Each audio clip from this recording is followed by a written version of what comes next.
Nah, oke. Jadi kali ini kita belajar tentang vektor, tapi untuk cross product dan dot product. Nah, jadi yang pertama ini yang kita belajar tentang dot product terlebih dahulu. Dot product. Nah, jadi dot product ini disebut juga sebagai perkalian titik. Titik. Nah, tuh. Jadi untuk perkalian titik ini maksudnya apa? Yang pertama, ini konsepnya di sini. Yang pertama, dalam perkalian titik ini akan menghasilkan sebuah skalar. Jadi perkalian titik antara dua vektor, perkalian titik antara dua vektor akan menghasilkan sebuah skalar. Jadi bukan vektor yang baru. Skalar.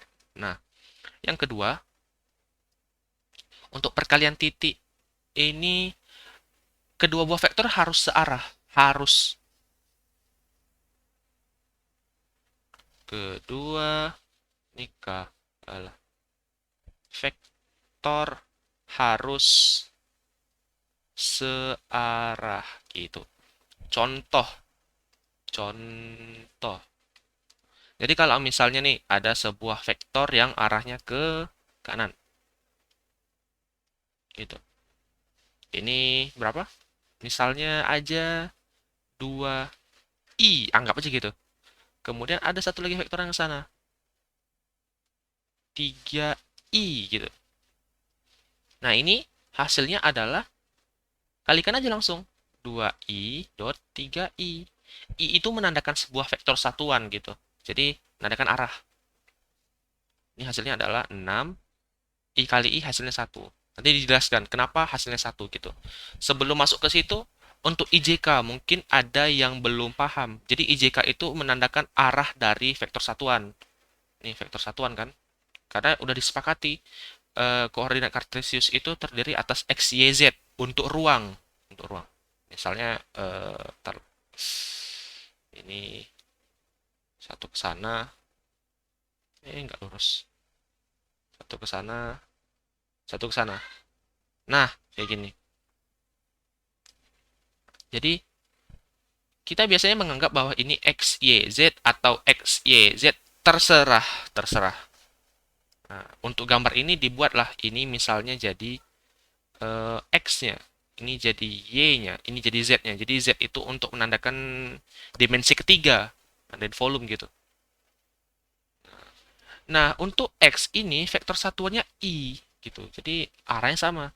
Y itu J, Z itu K. Jadi menandakan bahwa masing-masing huruf IJK ini menandakan arah dari sebuah vektor. Jadi kalau I ini menandakan arahnya ke sumbu X gitu. Atau kalau mau gampang ya udah kita ganti aja. Nih, kita ganti. Biar sama dengan ini ya, atau biar dengan sesuai sama materi yang dipelajari di sekolah. Tuh, berarti ini X, ini Y, ini Z. Maka ini jadi I. Samping ini nih, I. Atasnya J, ininya K gitu. Nah, jadi harus searah. 2i-nya ke sana, ini 2i misalnya, 3i-nya juga ke sana. Nah, ini 3i. Jadi tinggal dikali. Dan arahnya searah, ya udah vektornya hilang karena dia berubah menjadi skalar. Kasarnya seperti itu. Nah, terus gimana kalau misalnya vektornya nggak searah? Oke, ini konsep yang paling sederhana atau penerapannya itu ada di usaha dan energi. Kalian harus ingat bahwa usaha kemampuan untuk melakukan kerja atau work bahasa Inggrisnya kan. Nah, di mana biasanya kalau dirumuskan itu W sama dengan F kali S. Ini di sekolah, buku-buku di sekolah banyak yang kayak gini. Nah, sedangkan rumus aslinya itu W sama dengan F dot S. Nah, ini dalam vektor. Jadi vektor itu ada itunya lah, ada topi atau apanya. Menandakan bahwa F itu gaya, gaya itu vektor. S ini perpindahan, bukan jarak. Perpindahan itu adalah sebuah vektor gitu. Sehingga mereka harus dioperasikan dengan perkalian titik agar searah gitu. Atau nanti kalau di buku dibuat fs cos theta. Itu benar sih, tapi nggak 100% benar. Karena kemungkinan perspektif tentang sudut akan berubah gitu. Nih, misal ada benda, balok, ya kan? Diberi gaya. Jadi diberi gaya eh, F misalnya ke arah sumbu X. Nih, jadi F-nya vektornya I gitu. Tapi terserah sih.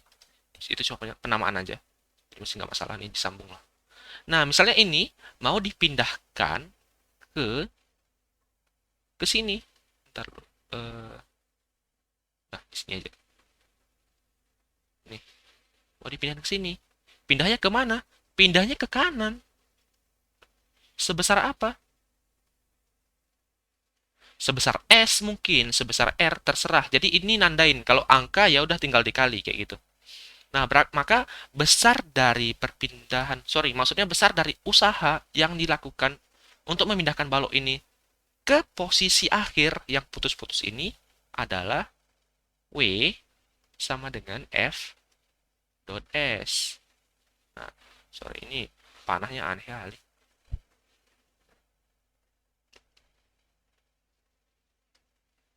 F, nah tuh dot S. Nah, tuh nanti panah. Atau ini jadi F, S aja langsung dikali. Karena dia udah searah. Kasarnya seperti itu. Nah, sekarang gimana kalau misalnya gaya yang bekerja kita ubah? Kita ubah menjadi Nah, kita ubah menjadi eh agak miring. Misalnya yang ini. Ini dihapus dulu sebentar. Oke. Nah, kesinilah misal. Ada F. Gitu ya. Nah, ini ada sudutnya nih. Sudutnya ke arah sini pokoknya. Nih. Bentar. Nah, tuh. Gini. Ada theta. Atau alfa terserah, itu cuma penamaan sudut saja, jadi nggak perlu dipermasalahkan. Nah, kalau ini usahanya nggak bisa langsung fs, atau kalau mau dioperasikan jadi w sama dengan f dot s gini kan. Nah, jadi gaya yang bekerja itu adalah gaya yang searah dengan perpindahan. Nah, ini kita harus proyeksikan terlebih dahulu. Misalnya ini untuk yang searah dengan perpindahan, karena di samping sudut nanti ini kita gunakan cos gitu kan. Ini jadi f cos theta. Sedangkan yang tegak ini, yang ke arah vertikal, ini diberi nama f sin theta. Nah, jadi yang kita gunakan itu sebenarnya adalah yang searah saja. Karena dia mau berpindah ke kanan, jadi kan nggak ke atas, ngapain gitu. Makanya f-nya jadi f cos theta kali S. Nah, ini yang benar. Ini kali ya, ini bukan perkalian titik. Maksudnya langsung dikali seperti biasa aja. S, gitu. Atau kalau di buku sering ditulis sebagai F S cos theta. Nah, W. Begini. Nah, apa yang dimaksud tadi? Cos itu belum tentu benar. Kenapa? Karena sudut itu kan perspektif. Jadi ada yang menganggap bahwa sudut itu dihitung antara gaya dengan sumbu horizontal yang ini. Nah, ini sudutnya. Atau mungkin ada yang menganggap bahwa sudut itu dengan sumbu vertikal yang ini. Kan bisa jadi. Nah, jadi kalau misalnya pakai yang atas, dia enggak lagi cos, tapi jadi sin, kan gitu. Nah, makanya perspektif tentang sudut ini ya tergantung pemahaman kita sih masing-masing. Yang penting jangan terpaku dengan rumus yang ada di buku gitu. Pelajari konsep aslinya. Nih. Jadi konsep aslinya yang sering salah itu selain ini ada ini tentang perkalian cross tuh. Sering salah juga. Oke, gitu ya. Itu untuk perkalian cross. Jadi udah dilihat bahwa perkaliannya harus vektor yang searah. Nah, jadi dapat disimpulkan bahwa nanti I dot I itu hasilnya 1.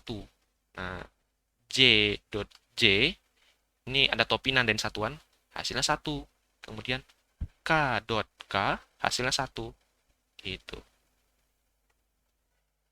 Nah, jadi kalau misalnya perkaliannya itu berbeda vektor satuan, hasilnya akan 0. Misal, I dot J, hasilnya 0. Terus misalnya J dot K, ya udah 0. Jadi kalau berbeda, pokoknya 0 aja. K dot J, 0. Karena dia nggak searah. Sesuai dengan arah IJK tadi nih. Yang ini. I ke kanan misalnya, J-nya ke atas, K-nya itu untuk yang sumbu ke depan atau ke belakang. Jadi untuk ini jelas ya, untuk apa? Perkalian dot. Dan hasilnya adalah sebuah skalar, bukan vektor yang baru. Nih, ini kan skalar nih, Fs cos theta. Tidak ada unsur vektor di sini. Karena energi bukan vektor, energi itu skalar. Sampai sini jelas ya. Kayaknya untuk video tentang cos, sorry, maksudnya video untuk cross product, ntar aja lah. Ini aja kayaknya udah cukup dulu. Oke lah, sampai jumpa di video berikutnya. See you when I see you. Bye.